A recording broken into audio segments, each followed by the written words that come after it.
Page number 228 example number 3। Example 3 में है find the area of the segment A Y B shown in figure 12.9। Area of the segment A Y B. चलिए तो जब इसका area निकालना है तो कैसे निकालेंगे देखिए। और वो सेक्टर नहीं पूछ रहे हैं, सेगमेंट पूछ रहे हैं। शोन इन द फिगर 12.9 तो फिगर दे रखी है।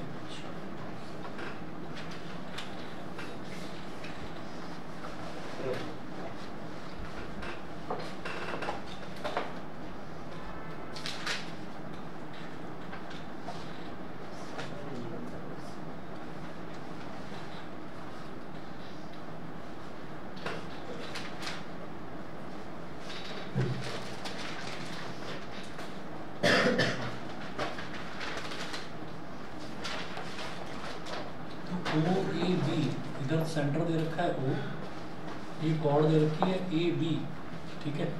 और जो सेंट्रल एंगल है वो दे रखा है 120 डिग्री। ये जो बीच वाला एंगल है ये पूरा दे रखा है हमको 120 डिग्री। उसके बाद जो रेडियस है, रेडियस दे रखा है 21 सेंटीमीटर। ये भी 21 सेंटीमीटर और ये भी 21 centimetre. Use pi is equal to 22/7। उन्होंने बोला पाई की वैल्यू आपको 22/7 लेनी है। और यहाँ पर ना ये जो ए से लेकर बी तक वाली ये जो छोटी वाली जो आर्क है, इस आर्क पर ए से बी तक जो छोटी आर्क है, ए से बी तक जाने के दो रास्ते हैं। तो इस आर्क से चले जाओ और एक इस आर्क से चले जाओ। तो ये वाली आर्क बहुत बड़ी आर्क है और ये वाली आर्क छोटी आर्क है। तो छोटी आर्क का मतलब माइनर आर्क, बड़ी आर्क का मतलब मेजर आर्क। तो इस आर्क पर एक पॉइंट दे रखा है वाई और वो बोल रहे हैं कि find the area of the segment A Y B. तो वो इसका एरिया पूछ रहे हैं, वो इसका एरिया पूछ रहे हैं कि आप ए वाई बी का एरिया निकालिए। ठीक है, तो कैसे निकलेगा?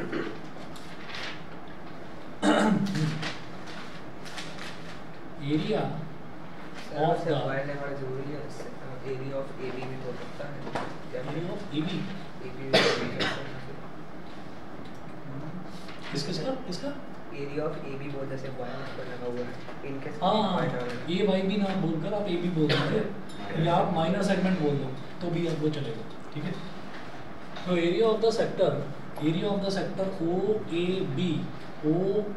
बी इस पूरे सेक्टर का एरिया निकाल रहा हूँ, सेगमेंट का नहीं। अभी पहले सेक्टर का निकालेंगे। सेक्टर का निकालने के बाद में ये जो ट्रायंगल है ओ ए बी, इस ट्रायंगल का एरिया सब्ट्रैक्ट कर देंगे तो हमारे पास ये शेडेड एरिया बच जाएगा, सेगमेंट का बच जाएगा। तो सेक्टर का एरिया निकालना आसान है। ठीक है, फिर उसके बाद ट्रायंगल का निकालेंगे, फिर सेक्टर वाले में से ट्रायंगल को सब्ट्रैक्ट कर देंगे, सेगमेंट का एरिया। ठीक है, तो जरा देखिएगा कैसे करना है। Area of the sector O A B is equal to, sector का एरिया कैसे निकलता है? θ/360 degree into pi are square, ये करके। तो थीटा कितना है यहाँ पर 120 डिग्री, तो 120 degree upon 360 degree into pi are square मतलब 21 का स्क्वायर। ठीक है, देखिए 0 से 0 कट गया, 12 1 × 12, 12 3 × 36, तो इधर तो बचा 1/3। अच्छा, पाई कितना हो गया 22/7 और 21 का स्क्वायर 21 × 21। अब 7 3 × 21 और 3 से 3 कट गया। ठीक है, तो 22 × 21 बचा, तो 21 2 × 42, 4 कैरी, 21 2 × 42, 42 और 4 कितना हो गया 46, तो 462 सेंटीमीटर स्क्वायर। तो ये जो एरिया है ये तो मेरे पास आ गया सेगमेंट का एरिया, सॉरी सेक्टर का एरिया। सेक्टर में से ट्रायंगल का एरिया निकालेंगे, ट्रायंगल का एरिया सब्ट्रैक्ट कर देंगे उसमें से। अभी ट्रायंगल का एरिया कैसे निकलेगा वो देखिएगा। मुझे इतने ट्रायंगल का एरिया निकालना है ओ ए बी का। यहाँ लिखिएगा triangle O A B can be, triangle O A B can be separately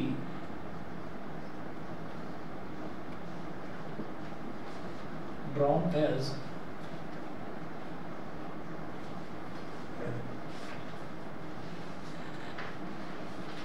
इधर O है, इधर A है, इधर B है, 120 डिग्री। ठीक है, यहाँ से अगर मैं परपेंडिकुलर ड्रॉप कर दूँ, परपेंडिकुलर ड्रॉप कर दूँ, इस पॉइंट को मैं बोल दूँ सी, ठीक है।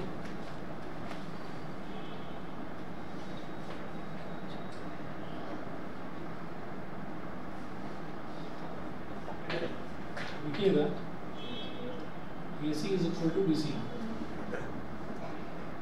AC is equal to BC। Reason में लिखिएगा perpendicular from the centre of a circle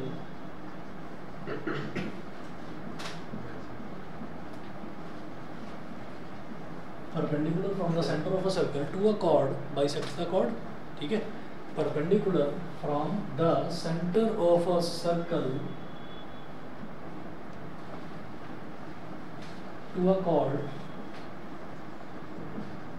bisects the chord, ये chord को bisect करता है, ज्यादा ये वाला ठीक है। 9th क्लास में परपेंडिकुलर साइड वैसे नहीं करता क्या, वैसे किसी ट्रायंगल में परपेंडिकुलर कर नहीं वैसे नहीं करता, वैसे नहीं करता, ट्रायंगल पे नहीं करेगा। एक्चुअली क्या है कि ये इस साइड पर ड्रॉप कर रहे हैं ना, तो ये जो साइड है ना, ये नॉर्मल साइड नहीं है, ये कॉर्ड है, ठीक है। और जो ये वाला पॉइंट है वो है, ये नॉर्मली कोई भी पॉइंट नहीं है, ये सर्कल का सेंटर है। तो सर्कल के सेंटर से अगर किसी भी कॉर्ड पर हम परपेंडिकुलर ड्रॉप करते हैं, ठीक है, तो वो उस कॉर्ड को बाइसेक्ट करेगा।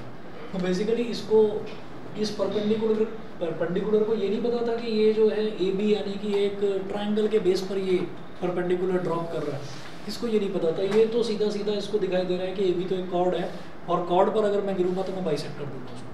तो परपेंडिकुलर का काम ये है कि अगर सेंटर पर से, सर्कल के सेंटर पे से अगर एक परपेंडिकुलर कॉर्ड पर ड्रॉप कर दिया जाए तो वो कॉर्ड को बाइसेक्ट कर देगा, ठीक है।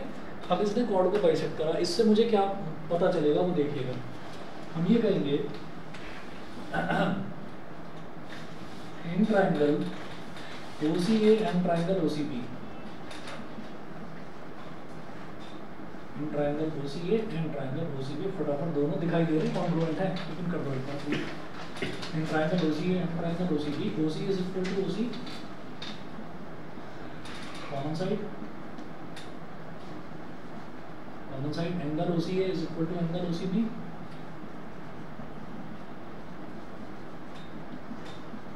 Is equal to 90 degree. बाकी यहाँ पर लिखना बाई कंस्ट्रक्शन, 90 डिग्री हमने खुद कंस्ट्रक्ट करा है, हमने परपेंडिकुलर ड्रॉप करा है, ठीक है, ये हो गया। और उसके बाद AC is equal to BC, ठीक है, show number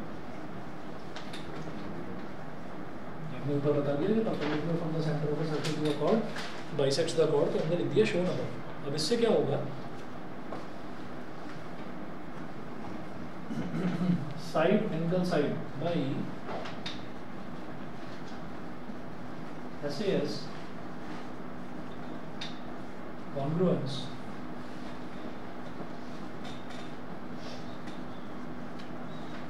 by SAS congruence criteria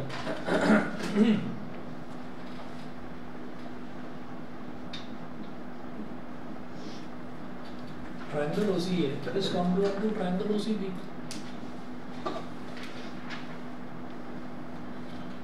triangle OCA is congruent to triangle OCB। अब सवाल ये उठता है कि यार ये कॉन्ग्रुएंट क्यों कर रहा है उसको प्रूव, ठीक है। हमें तो एरिया निकालना है ट्रायंगल का, तो ट्रायंगल का एरिया निकालोगे कैसे, या तो ट्रायंगल की साइड्स पता हो हमको, ठीक है, साइड्स भी नहीं पता। अगर सारी साइड्स पता होंगी तो मैं आराम से हीरोन्स फार्मूला लगा दूंगा ना, तो साइड पता है ट्रायंगल की, दो साइड्स तो चलो पता है, ये 21 ये 21, तीसरी कैसे निकालेंगे, तीसरी निकालने का कोई रास्ता नज़र नहीं आ रहा है। और चलिए अगर मैं बेस इंटू हाइट करना चाहता हूँ तो भाई परपेंडिकुलर यहाँ पर ड्रॉप करा है, तो एक तो AB की हाइट चाहिए, AB की लेंथ चाहिए, AB की लेंथ नहीं पता आपको, दूसरा OC चाहिए, वो भी नहीं पता। तो वो निकालने के लिए मुझे कॉन्ग्रुएंट प्रूव करना ज़रूरी था। अब देखिएगा इससे होगा क्या, हम ये कहेंगे कि जब ये कॉन्ग्रुएंट हो गया तो बेटा ये O और ये O ये दोनों एंगल इक्वल हो गए, 60 ये हो गया और 60 ये हो गया, ठीक है। मेरे लिए इतना बहुत है, ट्रिग्नोमेट्री मैंने पढ़ रखी है, अब मैं कर लूँगा, ठीक है। नहीं पढ़ी 60 डिग्री cos 60 sin 60 tan 60, जो ठीक लगे वो निकालो और करो, ठीक है ना। AC की वैल्यू निकाल लो, और AC की वैल्यू जो निकालोगे वही BC की वैल्यू है, डबल कर दो, ये तो आ गया, ऐसे ही OC निकाल लो, हमें क्या चाहिए होता है, एक साइड चाहिए होती है और वो एक साइड मिल रही है, ये वो मिल रही है मेरे को 21 सेंटीमीटर 21 सेंटीमीटर। समझ गए? हम क्या करेंगे, एप्लीकेशन में काम आएगा। हाँ हमें लग रहा था एप्लीकेशन में ही काम आएगा। नहीं, काम है यहाँ। अब आप ये देखिए कि पहली पोजीशन पर इधर O लिखा हुआ है और इधर पहली पोजीशन पर O लिखा हुआ है, तो इसका मतलब इस वाले ट्रायंगल का एंगल O और इस वाले ट्रायंगल का एंगल O दोनों के दोनों इक्वल होंगे। तो मैं लिखूंगा कि एंगल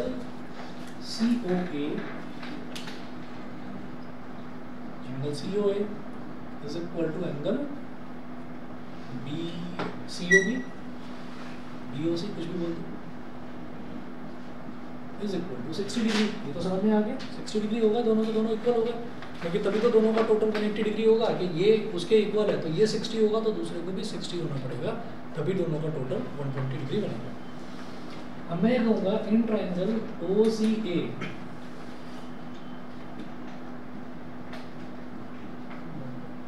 ट्रायंगल OCA, भाई एक तो बेस पता चल जाए और एक हाइट पता चल जाए। अब बेस कैसे मिलेगा, AC निकालना है, तो इसकी एंगल के सामने वाली साइड क्या होती है, परपेंडिकुलर।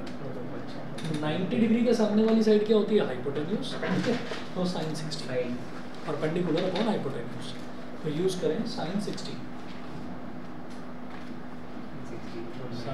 डिग्री, तो 60 डिग्री के ठीक सामने वाली साइड इज कॉल्ड परपेंडिकुलर, मतलब AC। अरे sin 60 सॉरी √3/2 है ना, और 90 डिग्री के सामने वाली साइड इज हाइपोटेन्यूज, तो OA sin 60 डिग्री इज √3/2,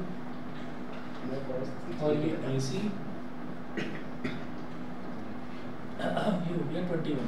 अब 21 इधर ले आओ, 2AC इज इक्वल टू 21√3,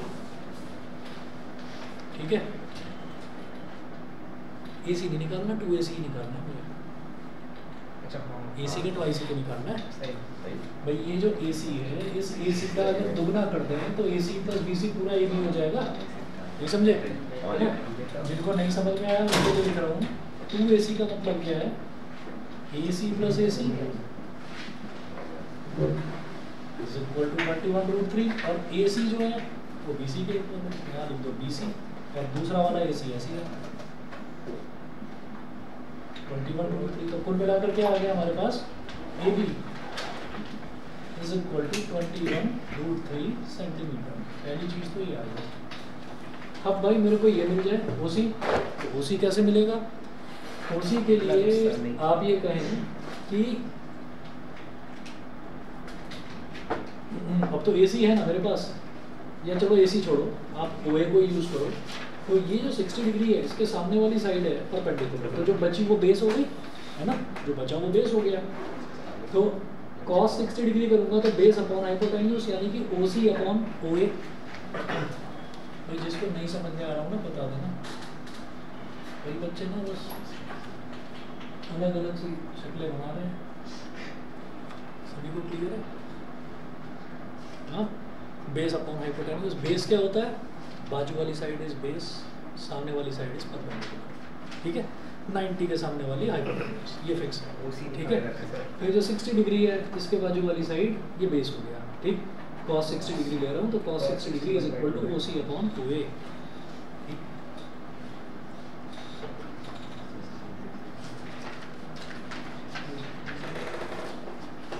पता नहीं ट्रिग्नोमेट्री का नाम आते ही ना सांप से सूख जाता है सबको।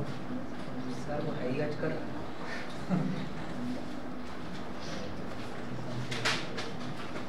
चलिए जी, तो cos 60 डिग्री की वैल्यू होती है 1/2, और OC कितना है, OC हमें निकालना है, अपॉन OA कितना है 21 twice of OC, this into this, तो twice of OC is equal to 21 into 1, 21, तो OC हो गया 21/2 सेंटीमीटर। Therefore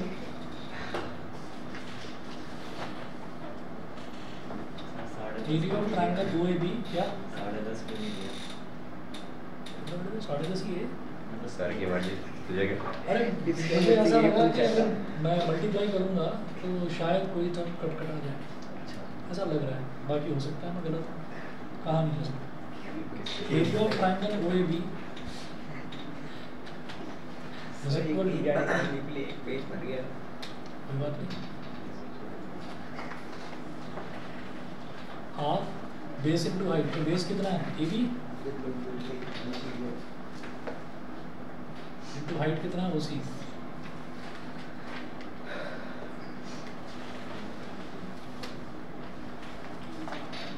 एक पेज भर गया बस। जब हम तुम्हारी एज में थे ना कॉपियां भर लेते थे, कॉपियां सर भर गई 8-10 सुनिए, सिर्फ सुनिए, पकड़ ली में। ये डायलॉग आज सुनिए। हमारी भरी है मैच के चक्कर में। और अब सुन रहे हो सच्चाई कैसे निकलती है मुंह से बाहर, है ना?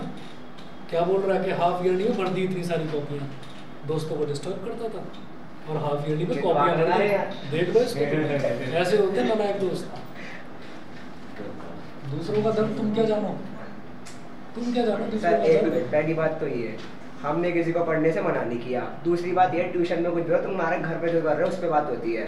ट्यूशन में आप समझने आ रहे हो, करना आपको घर पे ही है। क्या बात बोली है? सुनो ऐसी बात हाफ ईयरली से पहले तो नहीं बोली। पकना तो चाहिए, आज बोल रहा तब नहीं बोली। पकना तो चाहिए। यार हम लोग कुछ बोल नहीं रहा, फिर सर बोल रहे हैं वाला है। ये भी कितना हो गया 21√3। भाई सचिन उसके बाद ओसी, ओसी कितना 21/2।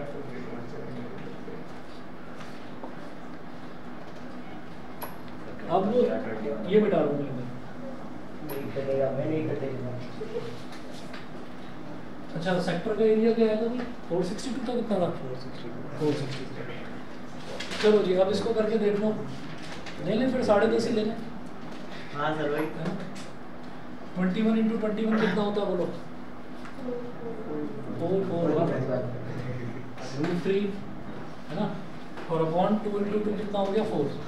ठीक है, अभी रुक जाओ, बाद में कर देंगे डिवाइड, अभी डिवाइड नहीं करना। तो कितना सेंटीमीटर स्क्वायर ये हो गया। ये करने के बाद में ये मेरे पास क्या आ गया, ये ट्रायंगल का एरिया आ गया। अब मुझे सेक्टर में से ट्रायंगल का एरिया सब्ट्रैक्ट कर देना, सेगमेंट का एरिया आ गया। Area of segment, area of segment A Y B, area of segment A Y B is equal to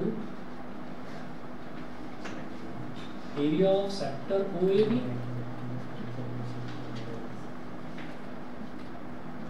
minus area of triangle OAB। ठीक है, दोबारा बता देता हूँ, सेक्टर में क्या हुआ, सेक्टर में ये पूरा का पूरा एरिया आ गया, और ट्रायंगल में सिर्फ इतना वाला एरिया आया, तो पूरे में से इतना सब्ट्रैक्ट कर दिया तो सिर्फ ये आ जाएगा। तो एरिया ऑफ सेक्टर OAB, हाँ जी, सेक्टर क्या कितना था 462 माइनस 441√3 अपॉन 4। अच्छा क्वेश्चन में ना, क्वेश्चन में ये कहीं पर नहीं लिखा हुआ कि √3 की वैल्यू आपको 1.732 लेनी है। वैसे हमें याद रखना है √3 की वैल्यू 1.732 होती है, ये हमें याद रखना है। क्वेश्चन में नहीं लिखा हुआ तो पंगे मत लेना, √3 की टर्म्स में ही छोड़ देना। क्वेश्चन में मेंशन कर रखा है तो समझ लो कि वो चाहते हैं कि आप √3 की वैल्यू रखें, वहाँ सब्स्टिट्यूट करें, मत लेना। ठीक है, वैसे इतना लंबा हो गया। चलिए जी, तो 4 × 2 = 8, 4 × 6 = 24, 2 कैरी, 4 × 4 = 16, और 2 18, 1848 माइनस 441√3 अपॉन 4 सेंटीमीटर स्क्वायर। अब आप ये देख लो, क्या 441 और 1848 इनमें से क्या कुछ कॉमन आ रहा है? ये देख लो, अगर कुछ कॉमन आ रहा है तो निकालो। अच्छा कॉमन क्या आ सकता है? 441 कैसे आया? 441 आया 21 × 21 करके, है ना, और 21 कैसे आता है 7 × 3 करके। तो या तो 7 आ जाएगा कॉमन, या पूरा 21 आ जाएगा, या 3 आ जाएगा, कोई ना कोई एक चीज़ आ जाएगी। तो 21 से डिवाइड करके देख लो 1848 को, 21 से डिवाइड करके देख लीजिए 1848।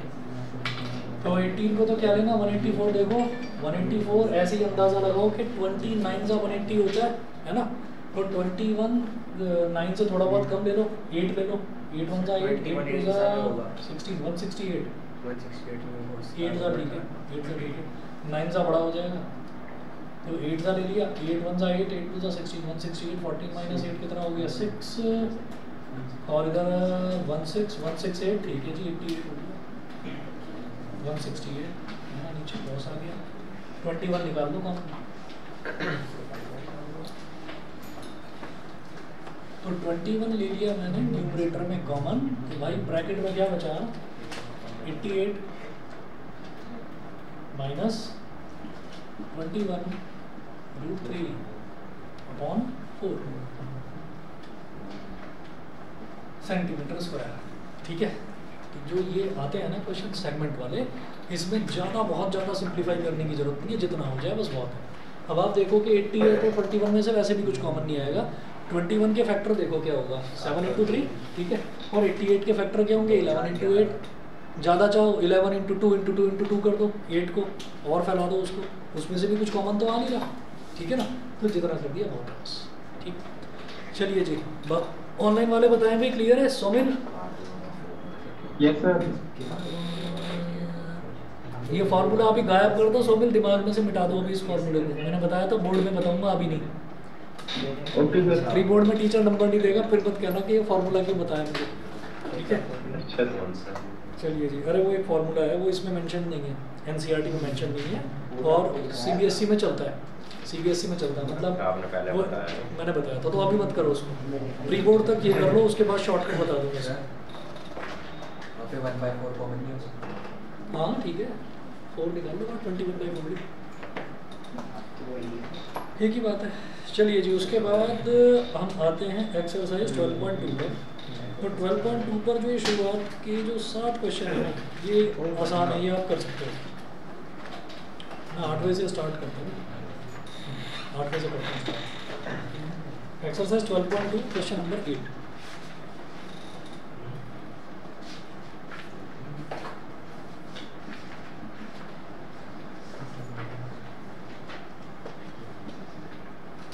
बड़े लकी हो आप लोग, इस बार दीपावली के बाद पॉल्यूशन हुआ नहीं है,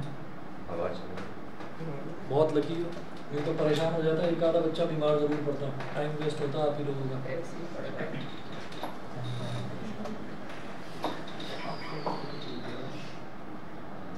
अब क्या हो गया भाई, टाइम मेरे से पूछ लिया करो, ठीक है ना? टाइम बुरा टाइम तो नहीं आने वाला।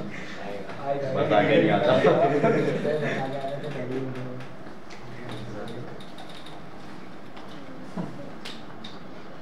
चलिए जी, क्वेश्चन नंबर 8 देख लीजिए।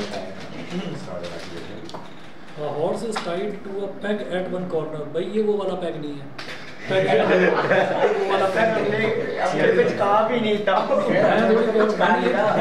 मैंने ये थोड़ी कहा कि आपने कुछ कहा है, वो तो मैं बता रहा हूँ। मैंने तो सुना भी नहीं क्या बोल रहा। अच्छे से इसमें लिखा हुआ है horse is tied to a peg at one corner. क्या वो खुंटा?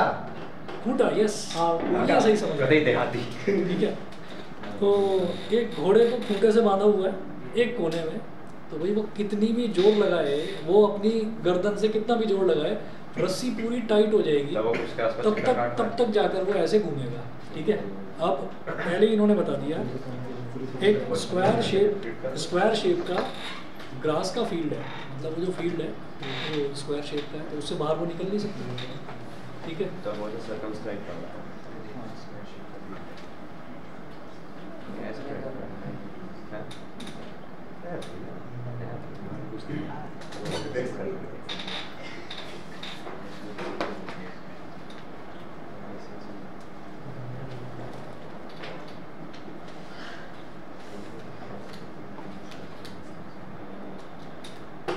A horse is tied to a peg at one corner of a square-shaped grass field of side 15 metre.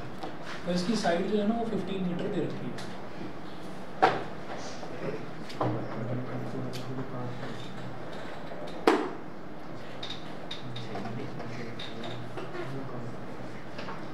By means of a 5 meter long rope, तो अब वो क्या करेगा, पहले आसपास की जितनी भी घास है वो खा लेगा, ठीक है, फिर उसके बाद थोड़ा दूर जाएगा, फिर उसके बाद थोड़ा दूर जाएगा, कितनी दूर तक जा सकता है, जितनी लंबी रस्सी है, ठीक है, तो वो मैक्सिमम जा सकता है 5 मीटर की दूरी तक। 5 मीटर लंबी रस्सी उसके गले में बंधी हुई है, तो वो इधर का पूरा यहाँ भी 5 मीटर, इधर भी 5, तो सब जगह 5 मीटर वो ऐसे घूमेगा। तो हम ये कहें कि अगर डिस्टेंस सेम रहता है किसी एक पर्टिकुलर पॉइंट से, एक पर्टिकुलर पॉइंट से अगर डिस्टेंस सेम रहता है तो वो क्या बन जाता है, वो एक सर्कल बनने लगता है। लेकिन क्योंकि वो स्क्वायर है, तो स्क्वायर का मतलब क्या है कि यहाँ पर 90 डिग्री का मैक्सिमम एंगल बनेगा, तो इसका मतलब भाई वो इससे बाहर निकल नहीं सकता, वो इससे बाहर निकल नहीं सकता। तो इसका मतलब वो क्या ग्रेज कर रहा है, वो एक क्वार्टर सर्कल ग्रेज कर रहा है, ठीक है, इतने की घास को खा जाएगा, ठीक। बस घोड़ा खाते हुए घास की पेंटिंग कौन सी फिल्म में था वो, धमाल? सर वेलकम वेलकम वेलकम में था? वेलकम नहीं तो आपने धमाल नहीं देखी? हमारे लिए क्या धमाल देखी? देखिए तो उसमें जाते हैं ना, वो एक प्लेन कैनवास होता है वही बेच देते हैं, है ना। वो कहता है लेकिन आपने तो कहा था घोड़ा खाते हुए घास की पेंटिंग। अच्छा हाँ, तो कह रहे हैं घास तो घोड़ा घोड़ा खा खा के गया, चला तो अब कुछ बचा ही नहीं है। खैर, समझने के लिए आर्टिस्टिक माइंड होना जरूरी है। ये 5 मीटर हो गया।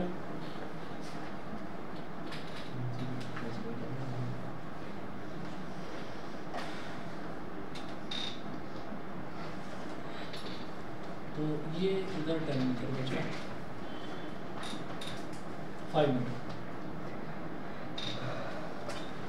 ठीक है जी। अब जरा देखिएगा, वो बोल रहे हैं the area of that part of the field in which the horse can graze. तो सबसे पहले हमको वो एरिया बताना है जितने में घोड़ा घास खा सकता है। तो हम ये कहेंगे ये पार्ट है इसका, फर्स्ट पार्ट सॉरी।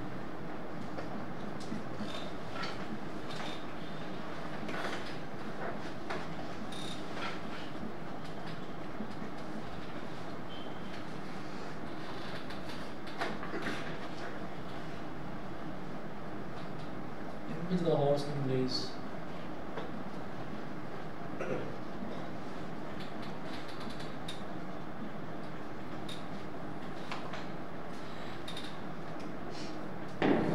तो क्वार्टर सर्कल का एरिया क्या होगा, 1/4 पाई आर स्क्वायर, ठीक है ना। और सेक्टर के हिसाब से निकालना चाहो तो निकाल लो, एंगल कितना है 90 डिग्री, तो 90 डिग्री बाई 360 डिग्री, वो भी तो 1/4 ही होगा। मतलब आसान चीज़ को जब तक टिपिकल बनाकर ना पढ़ लें तब तक मजा नहीं आता। चलिए जी आगे चलें। 1/4 पाई आर स्क्वायर, तो समझ रहे हैं ना भाई 1/4 क्यों करें, क्वार्टर सर्कल है। और अगर उसको सेक्टर की तरह समझना चाहें तो इसमें एंगल कितना बन रहा है 90 डिग्री, तो 90/360 1/4 ही है। पाई ले रहे हो उसका 1/4 क्या, पाई की वैल्यू, पाई की वैल्यू, अच्छा देखता हूँ, बोला है 3.14 ले ली, तो पाई की वैल्यू ले लो 3.14। अच्छा जी, रेडियस कितना है 5 है, तो 5 का स्क्वायर,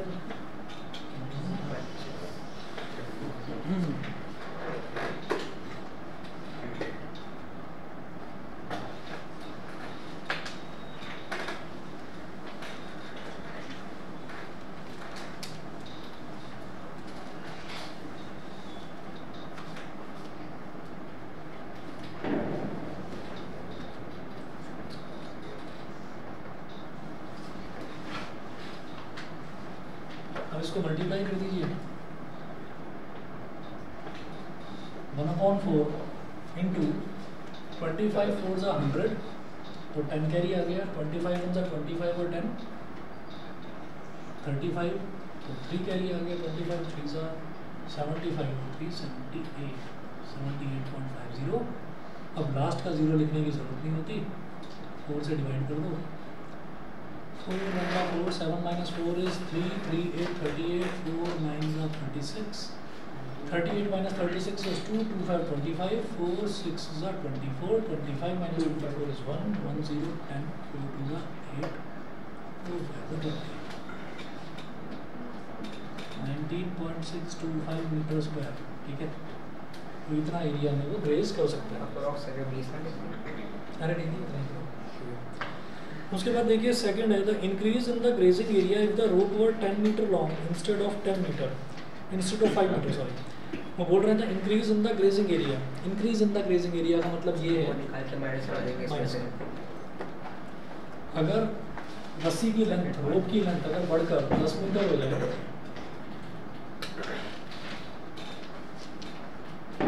ठीक है, ये ना ये एक्स्ट्रा वाला एरिया निकालना है, बस ये निकालना है। तो क्या करूँगा, पहले 10 मीटर को रेडियस मानते हुए पूरा क्वार्टर सर्कल का निकालेंगे और फिर 5 वाला उसमें से गायब कर देंगे।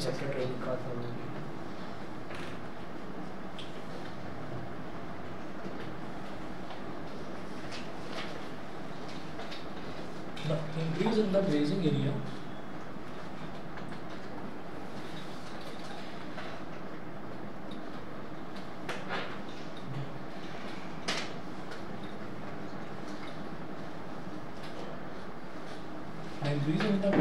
if the road were 10 meter long.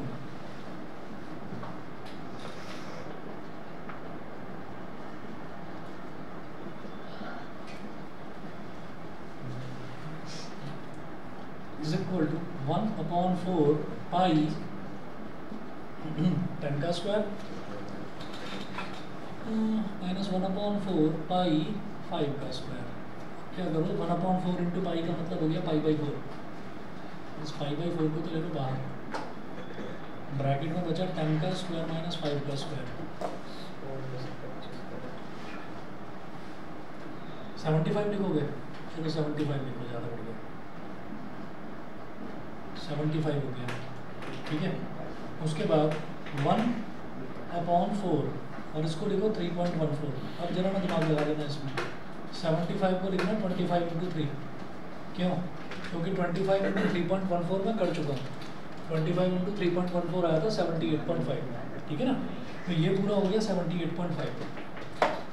1/4 into 78.5 into 3 करो जी मल्टीप्लाई. 1/4 मल्टीप्लाइड बाई 3 5 सा 15 1 कैरी आ गया. 3 8 सा 24 और 1 25 2 कैरी आ गया. 3 7 सा 21 और 2 23. 235.5 4 से डिवाइड करिए. 4 5 सा 20 23 माइनस 20 इज 3 3 5 35 4 8 सा 32 35 माइनस 32 इज 3 3 5 35 4 8 सा 32. फिर से 30 आ गया. 4 7 सा 28 8 7 58.875 मीटर स्क्वायर. तो अगर रस्सी की लंबाई 10 मीटर बढ़ा दी जाए, मतलब 5 से बढ़ाकर 10 मीटर कर दी जाए, तो इंक्रीज इन द एरिया इतना एरिया वो इसका ग्रेस कर सकता है. ठीक है. चलो जी. उसके बाद जरा देखिएगा question number 9.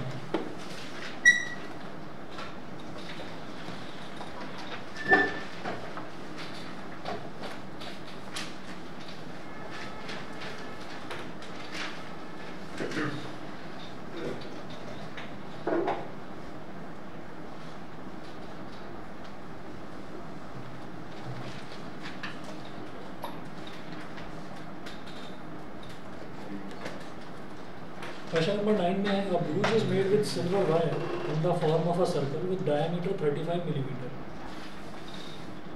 A bruise is made with silver wire in the form of a circle with diameter 35 millimeter. The wire is also used in making 5 diameters which divide the circle into 10 equal sectors as shown in figure. This.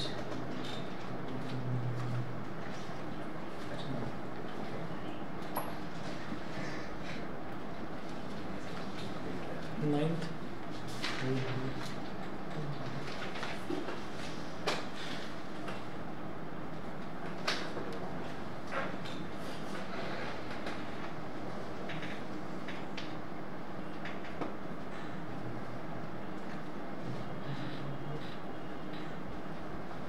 Circle का diameter दे रखा है 35 millimetre.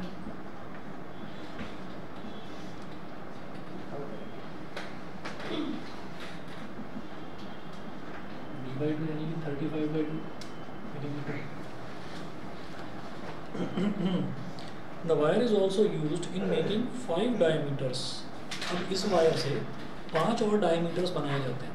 कैसे? Silver के wire हैं, तो silver का wire 5 diameter ऐसे, एक ऐसे,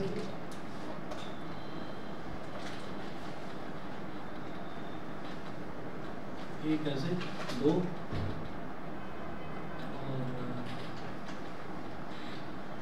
एक ऐसे, 3 4 5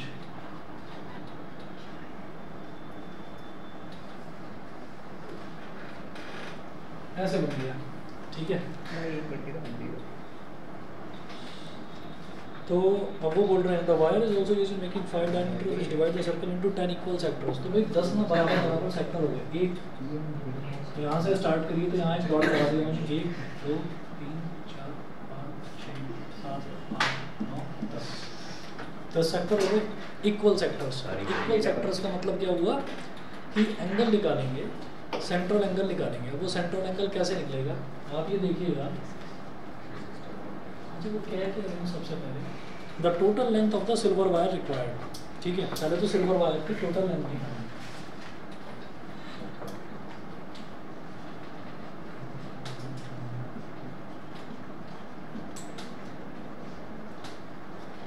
total length of silver wire required. Sir आप ऐसे क्यों बोल रहे हो? सिल्वर एजी होता है ना, अच्छा भूल जाते हो तुम। दिवाली में धुआं चढ़ गया तुमको, मुझे लग रहा है पटाखे पटा के सर पे फूट हमें लगा। लगा सर बम गिरते किसी ने सर पे? बता दिया सिल्वर शायद से गिर गया हो। क्या बोल रहे हो? हमें लगा भी इतना अगर सुना बम दिया है, गिरने की सिल्वर वजह से- गिर गया हो थोड़ा। अरे नहीं, total length of silver required. सस्ता हो गया थोड़ा। तो अब आप ये देखिएगा कि सिल्वर से ही ये पूरा का पूरा ब्रूच बनाया जा रहा है। तो इसका मतलब क्या है कि एक तो पूरा का पूरा ये सिल्वर का बना हुआ है, तो सर्कमफ्रेंस पूरी, ठीक है, और उसके अलावा बीच में 5 डायमीटर। तो 5 डायमीटर का मतलब क्या, 5 × 35। तो ये सिल्वर की पूरी वायर की पूरी लेंथ आ गई। ठीक है, तो हम क्या बोलेंगे, total length of silver required is equal to circumference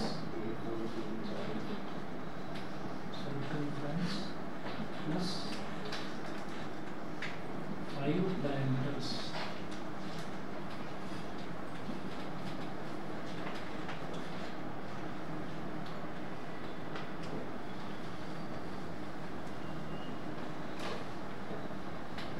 उसको हिंदी में क्या कह रहे हो? बिल्ला, है? बिल्ला। वही सवाल कह रहा। अरे बिल्ला ही बोलते हैं, और क्या बोलते नहीं हैं? होता क्या है? वो जो मतलब चुनाव में लोग लगा लेते हैं यहाँ पर बैच, इस पार्टी का। बैच, हाँ, बैच। बैच। अरे मैं इस ये पार्टी बोल का रहा है यार। वो तो मुझे क्या पता भाई, तुम्हें बिल्ला नहीं समझ में आता, ब्रूच नहीं समझ में आता। तूने बैच क्यों नहीं लिखा मुझे जान? उस जमाने की बुक है ना, आप इसका फर्स्ट एडिशन तो देखो ना, फर्स्ट एडिशन देखो जरा, देख लो जरा। देखो सर। इसका जो फर्स्ट एडिशन है वो इतनी पुरानी भी नहीं है, दिसंबर 2006 की। हेलो। पलट गए? हाँ। खेल पलट गया। ठीक है, फिर भी 16 साल पुरानी तो है। अब चलिए ठीक है, उन्होंने ब्रूच लिख दिया उसको। तब भी बैच तू पैदा हुआ था उस टाइम पे? हो गए थे बैच कब हुए थे पैदा? साथ में? साथ एक साल पुरानी है तुमसे भी, तुम सभी साथ में हुए होंगे, है ना? 2007 ये लाइक में पैदाइश है। ये सबसे बनाए हुए। इतना तो सही तरीके नहीं करता। तो कैसे भी ये, मतलब लुढ़क गए थे क्या? नहीं? ये लुढ़कने को लुढ़कना ही बोलते हैं। दिसंबर में हुआ था नहीं? लुढ़क गया। चलिए भी देखिए, सर्कमफ्रेंस भाई का बर्थडे आ रहा है। 2πr बस। अरे अभी बीच में नवंबर है, न जाने कितने भाइयों के बर्थडे हैं बीच में। बहन का बर्थडे है। 2πr बर्थडे के इंडिया के भाई का बर्थडे है नवंबर में, नहीं उसका भी दिसंबर में। 2πr + 5 diameter. साल का भी तो इसका किंग खान का बर्थडे 2 तारीख को। हाँ, दो 5 डायमीटर। बर्थडे याद है। है?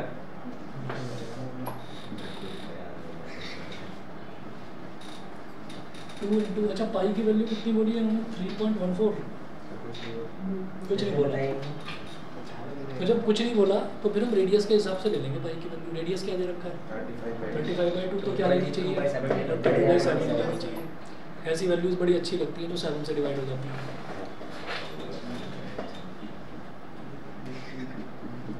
ठीक है भाई, हाँ सर, बड़े शांत से बैठे हुए।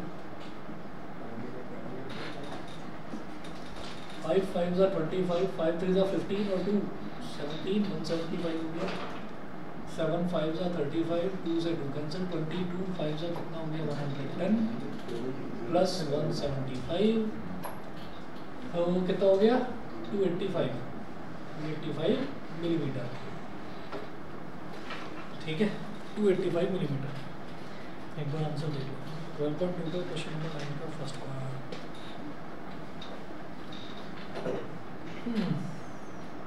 क्वेश्चन नंबर 9 का फर्स्ट पार्ट 285 मिलीमीटर। ठीक है जी। उसके बाद देखिए सेकंड पार्ट में बोल रहा था area of each sector of the ब्रूच।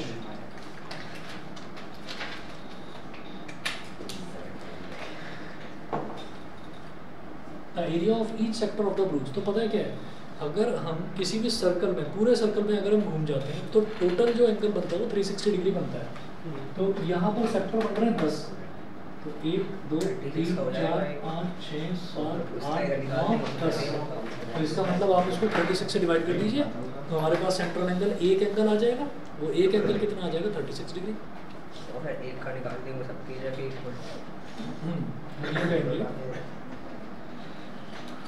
Central angle of each sector, और सेक्टर कितने हैं 10 है, तो 360 डिग्री को 10 से डिवाइड कर दीजिए तो एक सेक्टर का सेंट्रल एंगल कितना आ गया 36 डिग्री आ गया। Therefore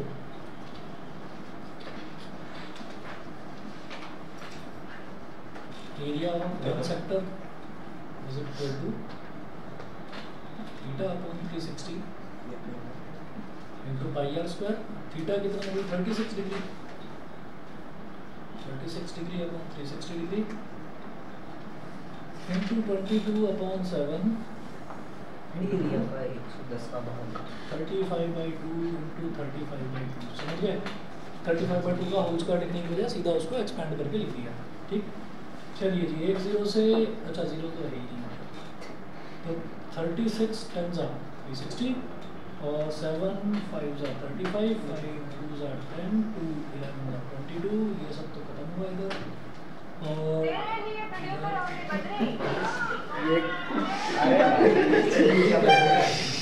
एक तरीका ये बढ़िया भाई। ये क्या है मार्केट की आवाज है? सर कुछ भी बढ़िया।